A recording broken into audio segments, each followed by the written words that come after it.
Tinawagan ni Leroy si Ramon para ipaalam na nakawan sila. Tangay-tangay ang malaking perang kinita sa droga. Nagalit naman si Ramon sa ibinalita sa kanya at sinabihan niya ang mga ito na napaka-inutil at nanakawan pa sila sa sariling bahay. Nalaman na din ni Edwin na nahuli si Tanggol, nang mabawasan naman ang kamalasang hatid nito kay Mohang. Mabuti na lamang at nahatid agad si Tanggol sa pagamutan.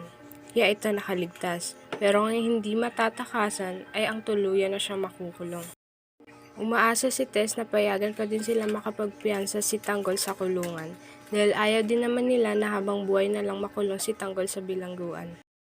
Tinawagan ni David si Olga para agad ipaalam na nahuli na si Tanggol ng mga pulis at lalong makakapagpanggap na siya ng maayos.